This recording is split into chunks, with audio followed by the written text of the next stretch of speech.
Up. Let's see. Darren, is that going to be you? Yeah, I'm just going to All do right. a brief introduction and then let Jamie take over the show.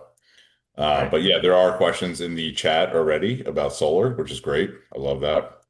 So, I've been a mortgage broker and a real estate agent for, the past 20 years. I've worked for wholesale lenders, everything. I've been at Rise Realty as well. So, we're always looking for ways to actually, have value add-ons to what we're doing right now. And I think what Gary spoke about was very true. A lot of people, have great interest rates, so they're not refinancing right now. So that market's kind of, dried up a little bit over the past couple of years. The purchase market's still there, but houses are sitting on the market way longer than they usually do. So why not add another value add that just goes hand in hand with your real estate property? So I partnered up with Jamie Nightingale. He's the vice president at Sola United, and we're doing really big things with real estate agents and mortgage brokers, of course, homeowners as well. So Jamie's going to talk about, the industry today and how we could all make money together with recommending solar as well. But a couple of key factors is we just know that the value add-on is so huge because it's a no cost install with solar these days. And there's a few things going away with the tax credit, but Jamie will talk more about power purchase agreements, which are huge because your homeowners do not have to come out of pocket with money up front. It's a no-cost install. I mean, they pay for it over time in the savings. But it's a really good way to actually just reach out to your solar contacts, I'm sorry, your real estate contacts, talk to them about solar and see if maybe we could do a commission split on something like that. So, without further ado, I'll let Jamie take it away. Right, thank you very much for that, Darren, and thank you for Travis for having us here today. As I was just saying, my name's Jamie Nightingale. I am the Vice President of Sola United. As you can tell, there's a wee bit of an accent, so I'll slow it down, and hopefully AI will catch up and have some subtitles up for you very soon, okay? To give you a bit of a story about myself, obviously I'm over from Scotland. I've been here now 6 years. I've been in the industry now for five. I used to be at Sunrun in the beginning. I actually started knocking doors in a kilt. You know, you have to grab some attention somehow. So I was knocking the door. I was like, I bet you're wondering why there's a Scotsman at your door in a kilt. Just to get your attention for 5 minutes. Did it work? Well, it worked. That's all I can say. So with that being said, I became into management of Sunrun. I grew a team of 50 people. Then I became a regional at Freedom, but at the same time, I was also doing commercial, which is Solar United.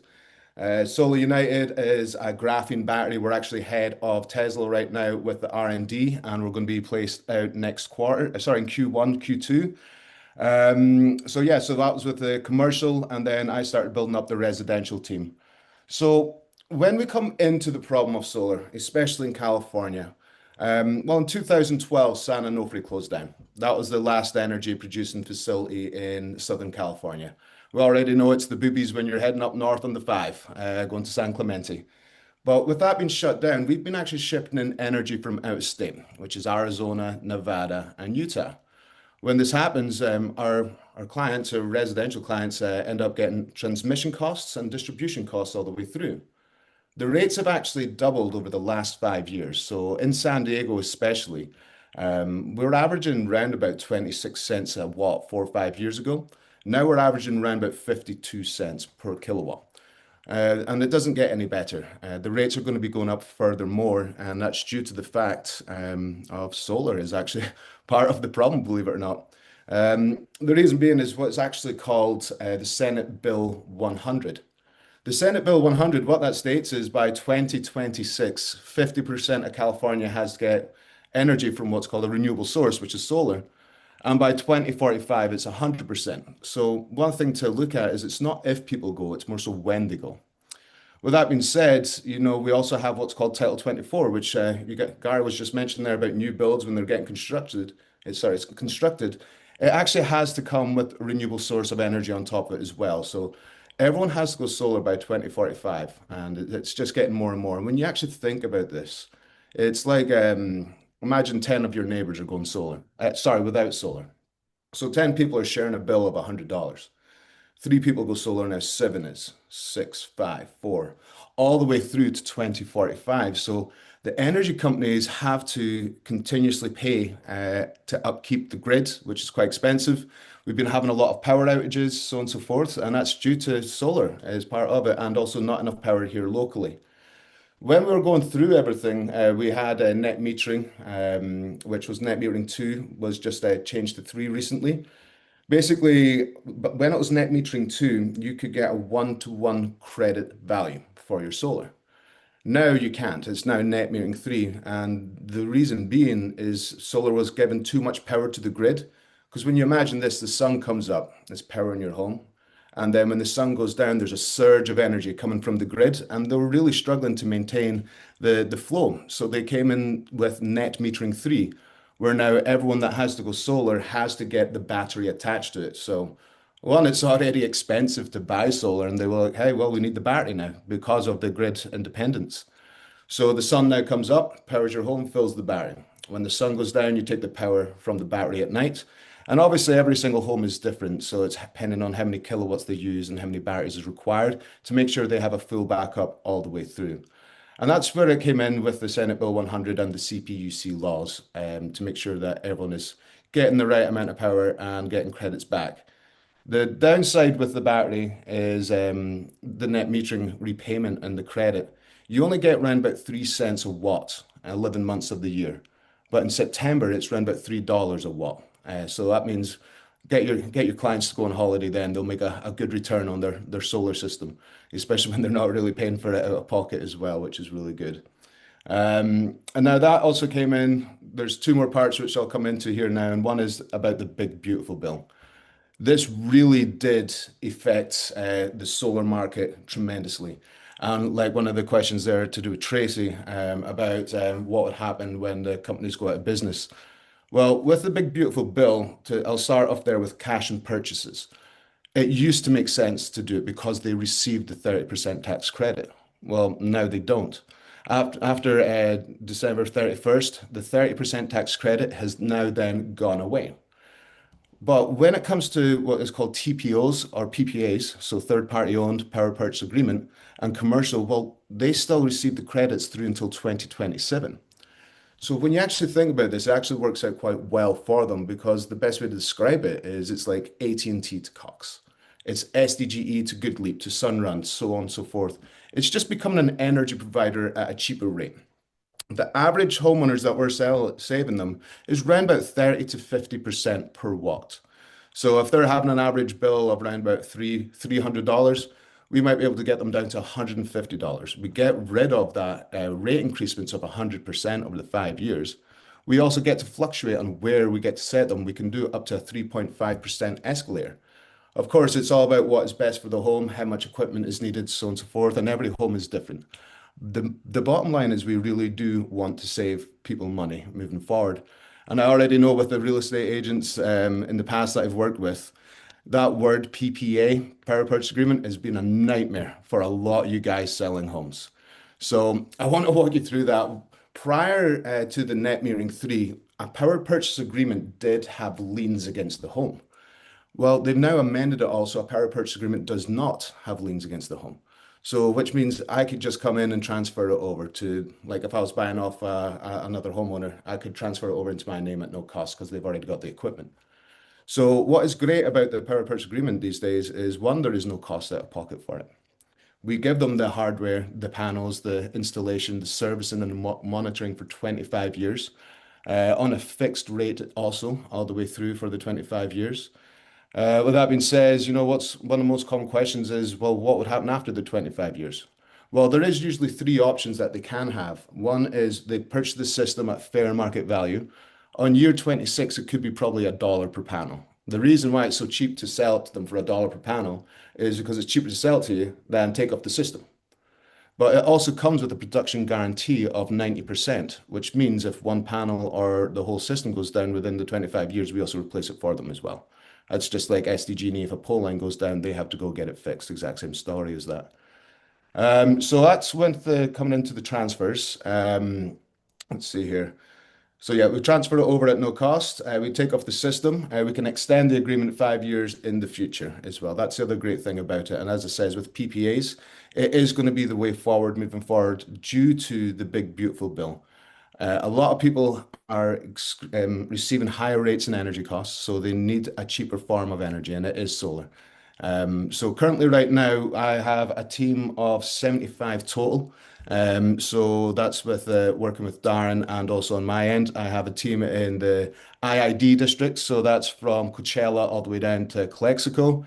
I've got a team of 20 in San Diego right now. I'm building up. Where is it? LA and also Riverside currently. And PG&E territory is getting built, but Florida is our main target also for next year. So you can see we are growing quite fast. We have loads of people that are here to help, and definitely I love giving money. 100% I love giving out money because that means I'm making money. We're all making money, and this is what this job's about. So when we'd be doing this, we'd be looking at a commission split. Commissions are quite high here in the solar industry as well. But on average, your average commission split would be around about 1,000 kilowatt sorry, $1,000 for the first 5 kilowatts, $2,000 up to 10 kilowatts, and then up to 15, you're around about $3,000 commission towards yourselves, just to say thank you very much and helping us getting on there. But through time, it'll only get better and bigger. We have energy consultants on our end to help you all the way through. If you have any concerns, I can get you in touch with all my team. We just want to help each other. And the great thing is the boots on the ground. All my guys are knocking doors or they're on calls. And one of the most common things that they always say is, hey, I'm about to move soon. So not only that, we can also give you guys information from our team saying, hey, this is a potential client for you guys to sell up for in the future. But pretty much that's it on my end here with what I was just trying to explain is about the solar. So the power purchase agreement is absolutely no cost for the client. All it is doing reducing their energy bill to around about 30 to 50%. And we're just here to help as many people as we can. So I'm sure you guys got some questions for me. Yeah. I'm here to fire it away. Yeah, if you have any questions, toss them in the chat, or if you want to raise your hand, then I can Jamie, there's one unmute. that yeah, there's one in the Yeah. chat that said, I recently had a transaction that the solar loan was unable to be transferred because of a bankruptcy Mhm. that the solar companies were experiencing. Has there been any changes with that? Yeah, so that's a hard one to go through. Was it under a power purchase agreement? Because what happens when a company goes bankrupt is they sell the contract, someone else will come out and buy the contract to keep it going.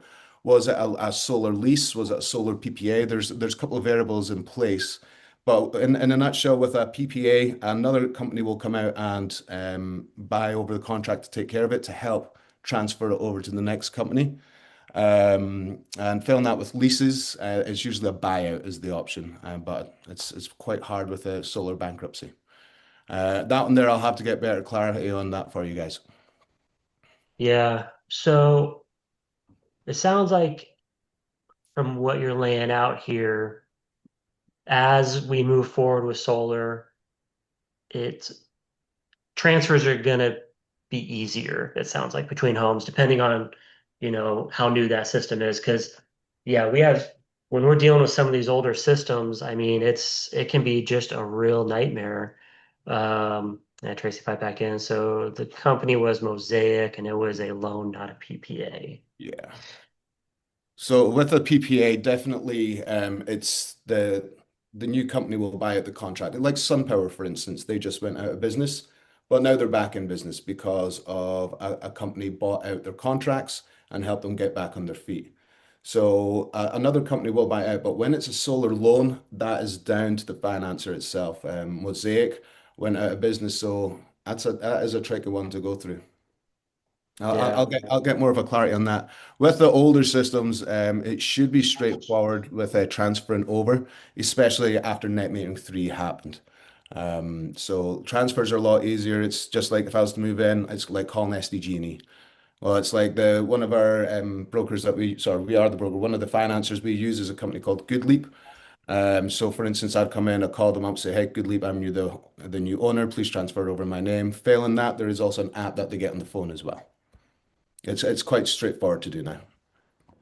So, I mean, we've all had some sort of challenge with solar at some point in these transfers. I had one, and the REO market is ticked up just a touch. We've done some REOs. We have a couple right now, and I did one several years ago.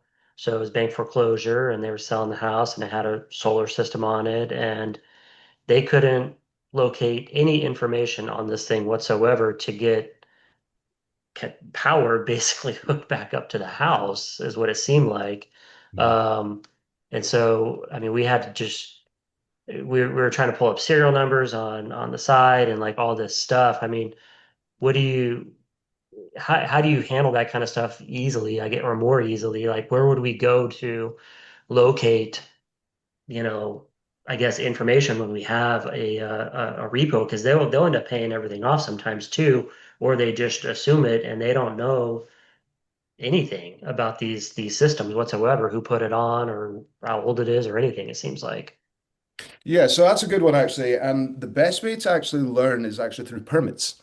You can actually find out who installed it, so on and so forth, which is, for instance, in San Diego, we utilize a website called Akela. That's a permit resource center that inputs the size of the system, who installed it. That's always a good point of contact to go to, and also it's public and free. Now, if So they're not around anymore, what would you do from there? Can some other company just kind of pick it up if that one's no longer around? well, if that company's no longer there and the finance is gone, there's no harm in actually taking off the system and re just installing a new one as well. That's another Yeah, option, and I've had to do that in the past. really. Yeah, Yeah, because well, no one's getting paid if it was a loan and it's financed. That's there's nothing you can do. No one's buying that contracts. When it's a PPA, they will be buying the contracts because it's an energy providing. Hmm. All right. Any other questions? Now's the time. You got a pro here. To get through a transaction or any questions you have on getting, solar transferred between, the seller and a buyer in a transaction. If you've run across any challenges, either share them or speak now or forever hold your peace, right? So Well, with that being said, this was just more so of an introduction today as well, because obviously yeah. there's a lot of information. So, for instance, in the past, I have done further, more in-depth training. Mhm. I'm more than happy to get a list of questions over the next couple of days and give another little a wee training for you guys, because solar is a different animal. It really is. Yeah. It's hard work, and then it's making sure the education is done correctly for transfers, especially. So with that there, I'll have better answers coming in as well for the next time we training. But definitely, this Yeah. is what I'm here for, is to help you guys. It's already hard in the market right now, so I'm trying to make it better by, hopefully getting you guys some money as well. Okay, Yeah. names Yeah, for I will say this too. I'll chime in one more time. I was going to wait till Jamie was done with his presentation to mention this, but we have set up a call center from a company that I work with directly, and they're in the Philippines, and they call on a ton of leads that we're providing them right now for homeowners in Southern California, in Florida, pretty much all of California. So they're setting appointments. I think last week they set close to 50 appointments, and we'll probably get about 5 to 10 closed sales out of that, and we have some already. So we do have access to that. So if you guys do have any leads of past clients or clients that you're trying to call on now to, entice them to sell their homes, we could have people call on those for you guys and just have those transferred over to Jamie and his team, and they could close on them. So and we could figure out a commission split. We're still talking to Travis about that, but the fact that we have people that can make 200 to 500 dials per day, and we're growing that at a rapid rate, is huge for us. So I'm providing close to, I think, 1 million leads this week to the call center, and they're handing out more and more. They're called BPOs, but it's like a VA. It's like a virtual assistant here, right? That's what we call them here. We have 10 of them so far, and we're going to be up to 50 of them by the end of the year. And they're just dialing for dollars. And they're just calling them, they're setting the appointments, they're talking to them briefly about solar, and then they get the scheduled appointment, and then Jamie's team goes out there and closes the deal. So that's a huge opportunity for us too. If you guys are interested in that, just talk to Travis, and we could set up some of your leads, and we could start dialing on those. Yeah. Sounds good. Or, if you want to if you're selling a home without solar on it and, the clients, especially on the buy side, are interested in getting solar, really, I think all you need to do is introduce them to Jamie there. And I think that's where you can earn a little extra cash on the sell, it sounds like, Hmm. is by giving that referral over to you. Is that correct? Yeah, I'll be working along those lines with the referral and then staying in contact with us all the way through, so we can help you. But I'm just seeing one there from Manny. So when it comes to the original system that is in place and the company is still alive, basically they have to still pay off that lien because that was the current contract that they're in. If we were to add on a system, it'll be under a power purchase agreement, which doesn't have the lien. So that's pretty much on that one there. And I'm seeing. Okay, so how does the no cost work? I like this. So, of course, nothing's free. So, the 30% tax credit we utilize as a PPA, that helps us cover the cost of the batteries and the solar panels, installation, so on and so forth for the 25 years. So, we sell the contract to likes of Good Leap, and they will then take it over and give the funding for the panels, the install, the servicing, and warranties. Where do we make the money? It's actually on the rate per kilowatt where we actually sell it. Majority of the time, they're in a deficit for the first 8 years, and then the company will profit for the 17 after. That's where it works. Where we get our commissions is we get paid our commissions all up front on install. I also seen here, so that's a no cost. So we fund it. Basically, it's funded all the way through. So there's a property owner that has a loan, solar panels. Could that be transferred to the new owner? Yeah. So with the loan, it'd probably be to do with the sale. They could probably buy the system as they're transferring over as well, so they can put it into the price of the home. That usually helps quite a lot with that one. Or there's a solar loan that they can buy out with the mortgage, whatever it's going to be, pretty much on that. Um, so to start the transfer process, is that during the process or after the house gets sold to the new owner? So it would be best once the house has been sold. Then they'll come in and they'll do the transfer over. Basically, when they're handing over the keys, that'll be a great time to switch over the utility. So is there any help if owners need to change their roof too? 100%. So obviously, as we're stating, the commissions are really high in this industry. For instance, sometimes the solar system, the roof won't hand it. So that's why we do what's called a site survey. So we want to check the electrical and the roof, and obviously a credit over 650, which is standard. But so let's say the roof is in bad shape. We can cover some of the cost or all of the cost, depending on where we set them. I like to set them at around about a 30 to 50% in savings. But if there is work needed, then that's when I raise the cost, saying how we can cover the roof for you, and it'll all be incurred in your monthly cost. So to answer the question is yes. If it's a lift and lay, a second layer of shingle, stuff like that, we can do that, and it's all within the commissions. All right. So Okay. are you building in the cost of that roof? Is that what you're doing? Yeah, that's what we can do. Yeah. So when we see a solar system on average size house for like 50K, they Mhm. probably had some roof work done. Is that what you're Yeah, alluding more to? than definite. Yeah, especially when it's purchased. If it's purchased, they'll also incur it with. So they got the tax credit at the time, and they would incur it all in. With the PPA, it's on the monthly. So if they were at $300 a month, usually I'd set them at 150. But if I have to input some cash for the roof, I'll end up putting them to 210, 220. So then it's all incurred. Hmm. Got Um, it. so I noticed that the agreement needs renewal after every 5 years. So I've never actually came across that before in a PPA. In the 25 years, you can buy the system at fair market value on year 5, year 15, or year 25, or the date of sale or purchase of the home. That's when they can buy the system at fair market value. That's through a third party adjudicator, or they can buy out the remaining contract, what was due to be paid.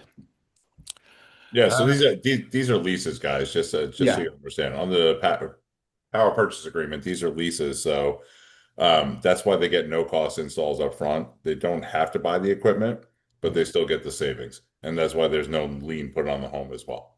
Mhm. That's it. Now, I just seen this one here from Dawn about HOA. We all love HOA. No, we don't. Like we all like PPA, right? So, with that there, the HOA is the only time they can be a pain is when it's townhomes, where I've incurred most issues. And that's one, due to encroachment of the roof space, and two, they own the building and the roof. When it comes into gated communities, single family homes, there's nothing they can do to stop us whatsoever. And it's contracted in that HOA cannot stop solar, especially with the Senate Bill 100. And they have you had any issues with them complaining about placement of the uh different antibiotics on top, or if they're Yeah, like, oh, we don't want them on the front of the house or something like that? yeah, some can be a pain, but it's all about preference and where it goes. Sometimes it's the whole entire roof that they need the energy cost for, sorry, the energy. So it's going to happen. Yeah. There is stipulations, and that's why we have our team all set by as well. We actually have an HOA department. So what we'll do is once the site survey is done, they'll fly the drone, and then we'll have scope of work that lets us know if any roof work needs to be done, so on and so forth. With that being said, then we have actually engineering designs. We actually send the engineering designs to the HOA. So we are all compliant within, and we won't install until HOA has been verified. All And right. if it's back and forth, well, we just have to go in the ring a couple of times until it's done. Yeah. Now, if you got to put something on an entire roof or most of the roof, I mean, is there any sort of law stating that an HOA can't prevent you from getting the full benefit of as much power as you want to get on that roof? Yeah, so and that's under the Senate Bill 100. It states that everyone has to go solar, and it doesn't matter how many, how little or how big. Yeah. If we have to use up the whole roof, we have to use it up. Yeah, and the HOA can't say Can't anything stop about it. that. All Nope, they right. can't stop it. All right.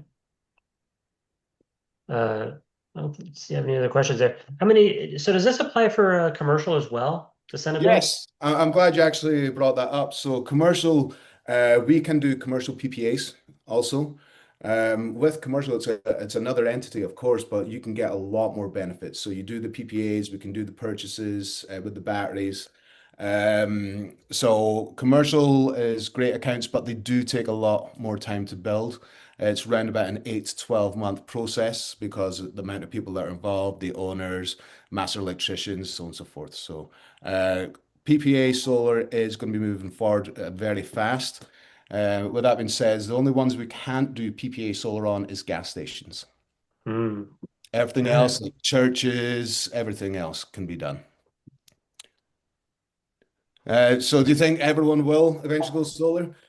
Well, here's the thing. We've all seen it in the news. They're always bringing up issues with the energy, right? So let's go back a wee bit. It takes around about 10 years to design a nuclear power plant. Then it takes 10 years to build a nuclear power plant. Right now in America, there is zero plans right now to be building any more nuclear power plants. So energy is a shortage and solar is about to, well, go through the roof, pun intended. Ah, So, so to answer the question, solar is a non-dying industry right now, more than America, all over the world. It's a great form of renewable source, and it's a great market to be in. So it's not going to go away. Yeah, doesn't seem like it. And you got, some people, you got Elon Musk out there just talking about that is the future for the world, essentially, is everything needs to be on solar, Mhm. So, What I'm actually going to do is I'm going to put up our website. So as it says, we're actually doing graphene batteries, which Tesla is currently trying to work on right now. We're ahead of R&D, and as it says, we'll be going out in Q2, late Q1, early Q2 for our batteries, our own batteries, graphene batteries. The difference between lithium and graphene is to do with a runaway. So do you guys remember the Escondido fire with the batteries that went on for like a couple of weeks?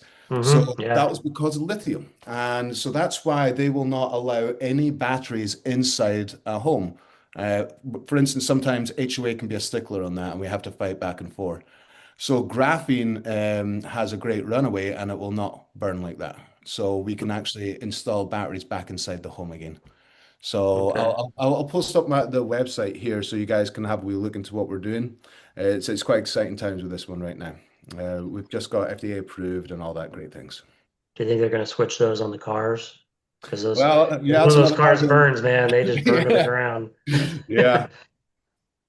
So, where are we? So, there we go. United.com. Oh, All there we go. right. And That's there was the one additional in there. What about advanced solar materials, new materials, any changes on the horizon? Sounds like graphene. Yeah, graphene for batteries, and of course, solar panels get better every single year. 3 years ago, they were averaging 220 to 250 volts. Currently, the products I'm selling is 410s to 425s. Of course, every year it's going to get better and better. But when it actually comes back to it, remember, when we're sizing a system for someone's home, it's all about the kilowatts that they've used over the last 12 months. So that's why it's called an offset. If you use 1,000 kilowatts and I give you 1,000 kilowatts, that's 100% offset. I can get people up to 400% offset. The sweet spot is round about 120%. The reason being is an average homeowner uses 16% more power when they go solar. Because they're like, hey, bugger it, I got solar, leave it on, Yeah, blast the AC. Yeah. Um, so yes, we're all HIS licensed as well. We have to be HIS. If you guys are just given leads, don't worry about it. We've all got the licenses in place with the HIS. Yeah, so currently with the Filipino team that we're u utilizing to set appointments for us, they don't need an HIS license because they're just setters.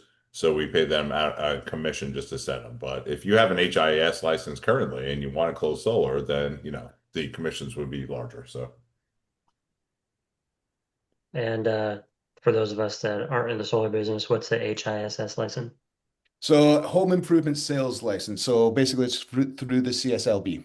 It's the just C to verify that you can sell contracts for home improvement on homes, that you've not been in trouble in the past, because criminals can't, sign it, contracts. it's the easiest license to get, guys. We have our Yeah, realtor license, our mortgage license. This thing literally all you do is submit an application, have your fingerprints taken again, and then you get approved. yeah. You pay the $200 fee and that's it. There's no They always testing. If we can get it, I'm sure you guys can. they always want our fingerprints. So, They always want our fingerprints. Exactly. yeah. So yeah, team, I want to say thank you very much for everything, for having your time. I'm here to help at anything whatsoever. I'll put up my email also and my cell number. Always feel free to reach out, and I'll always be on the other end of the line for you guys. Okay? All right, cool. Appreciate you coming on. That was informative. Maybe we'll have you back for a little training session or something like that. Go over more in-depth stuff, but just a good overview. And if you guys have any clients looking for solar or anything like that, give them a call. His name and number and email are in the chat. Other than that, I really appreciate you coming on. Thanks a lot, Darren. Thanks a lot, Jamie. Yes, sir. And Thank you, Travis, for having us on. yeah, Appreciate it. anytime. Have a So good day. other than that, I hope everybody has a great week. I believe we're going to have a meeting next week. I'm not sure. Next week is a short week with Thanksgiving, but I'll put out that notice here probably later this week. See if we're going to be doing that or not, because I am going to be traveling just a little bit. So, other than that, hope everybody has a great week, and we will talk to you soon.